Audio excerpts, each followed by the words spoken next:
this picture right here. It's a great picture. Yeah, those guys, that family. Their farm was down this road here back in 1894. And so today we're going to metal detect and we're going to see if we can find anything that they left behind so that we can learn more about them.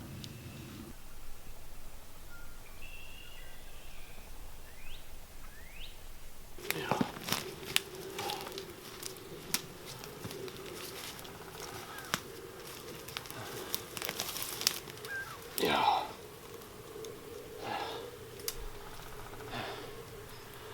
I found the house.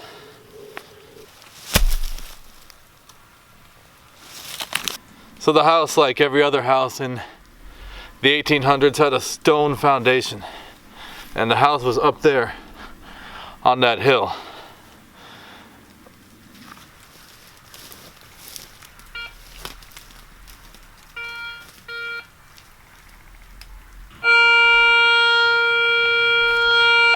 I already know what it is because I dig everything first, but so they had a house with a stone foundation like everyone did in the 1800s, and they had horses. Pretty good. This horse, I think, is more of like a transportation horse rather than like a big draft horse that was used for heavy work on the farm. This was 1890s, so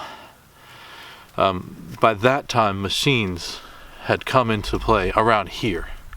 So I think you needed less and less reliance on draft horses.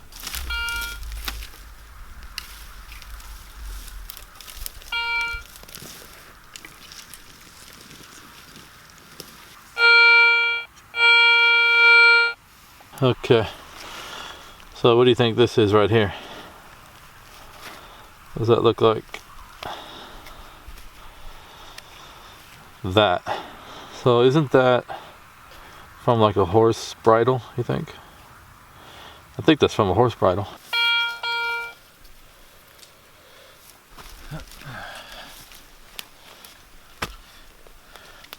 So far, we found nothing special. This right here is a wheel bearing for some type of wagon. Probably something that looked like this right here. This farm right here was several miles away from town and several miles away from the neighbors. So your horse was your lifeline. And so you find horse stuff. So they lived in a house with a rock foundation and they had horses and they did some home canning. So far, typical family from 1890s.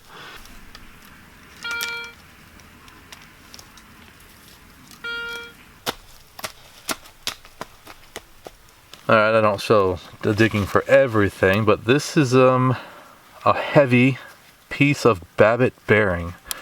So that tells us a little bit more. This right here is a piece of Babbitt bearing, which is like lead's cousin, and it's on the more modern farm equipment. So they probably had equipment that was like on the newer side. It wasn't like old pioneer stuff. So yeah, Babbitt bearing. There's a debris field coming down this hill.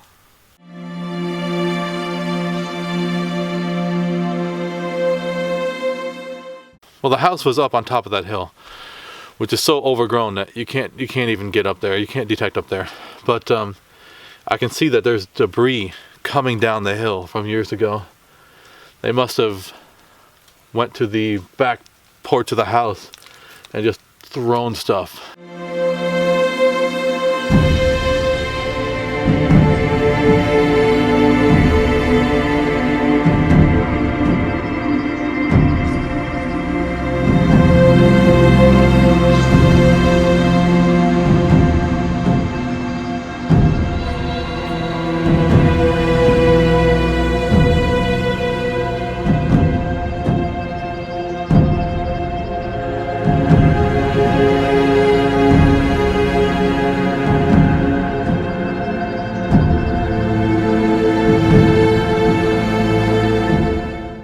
See that right there?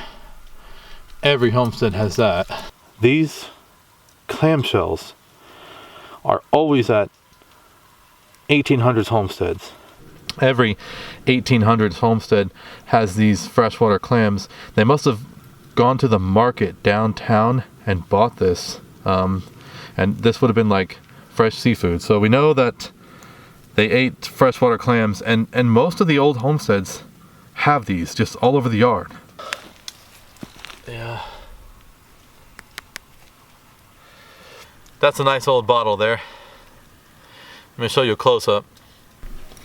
So, I reckon that they were the type of people that would take medicine.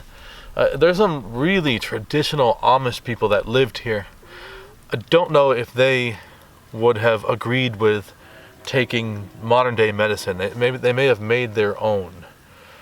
So I reckon that this family wasn't like that. Also, I found three things at one time. I found some crockery here, so that meant that they made fermented pickles or sauerkraut. I also found the remnants of coal. So I know that they must have burned coal, and maybe the old man, William was his name, maybe he just got too old and tired to cut firewood, so he said, forget it, we're buying coal.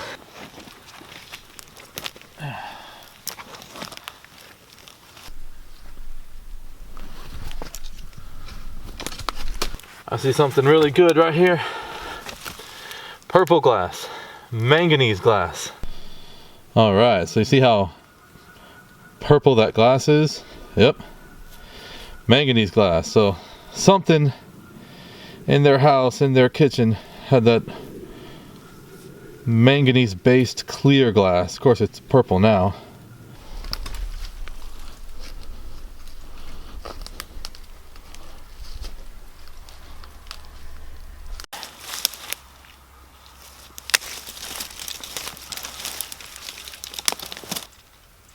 I just found two more things crawling around on the ground here. It's impossible to metal detect in here, but the house was up there and it looks like they just threw stuff down the hill. So I found two interesting things. Look, here we have Flow blueware, right? This is old. This might be old. Look at it. All right, you see how like the blue color is kind of like bleeding out of the design?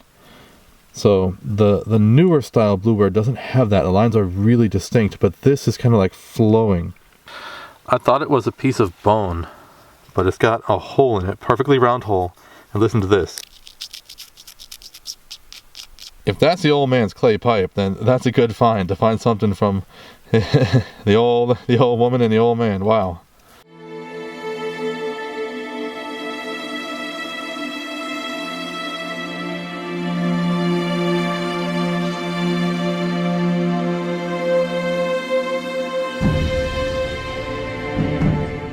There's 5 generations of people in this picture. Here we have Catherine Eads, the great-great-grandmother at 93. William Eads, her son, at 74. Henry Eads, his son, at 47. Millie, his daughter, at 23, and the baby, it's a baby boy, a 1-year-old baby boy named Miles. And if you look at how cold and stoic and staunch everyone is, Miles kind of gives it away with how happy he looks. At this period, things were getting better for children in particular. This probably 1904, this picture was taken. The idea of a childhood was changing. If you look at the old farmers, their idea of a childhood was you raise a kid until they're old enough to actually make themselves useful in work, and then they went to work. But around 1900, that started to change, and we know that because there was more stories for kids, there was books written for kids, there was nursery rhymes and more, childish poems and childish songs and games and toys. And so we can gather that during this period, the idea of childhood became something that that needed to be cherished. And so this kid was really fortunate.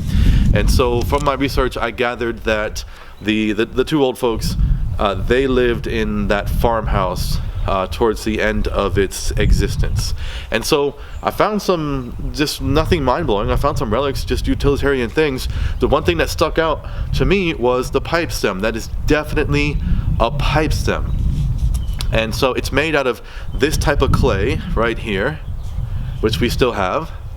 And so this example right here would be what they looked like back in the 1700s. During the 1800s, they had shrunk considerably. But this is where the phrase "to the bitter end" came from. You know, in America, we have this phrase, you know, we're gonna fight until the bitter end. The bitter end came from back in the days when you had these long pipes and they were in taverns. So like anyone could smoke one if they wanted to. And so what you would do is you would break the tip off so that you would have a fresh tip. And over time, like, the pipes became shorter and shorter and shorter, and as it was smoked for longer and longer, tobacco residue would build up in the pipe stem. And so by the time you got down to the end, the tobacco residue made it very, very bitter. And so that's where the phrase "to the bitter end" came from. So that was a fascinating story. It was hard work to go out there, and there's more stuff out there. I just couldn't find it. It was a really rough place to detect, and so I found what I found.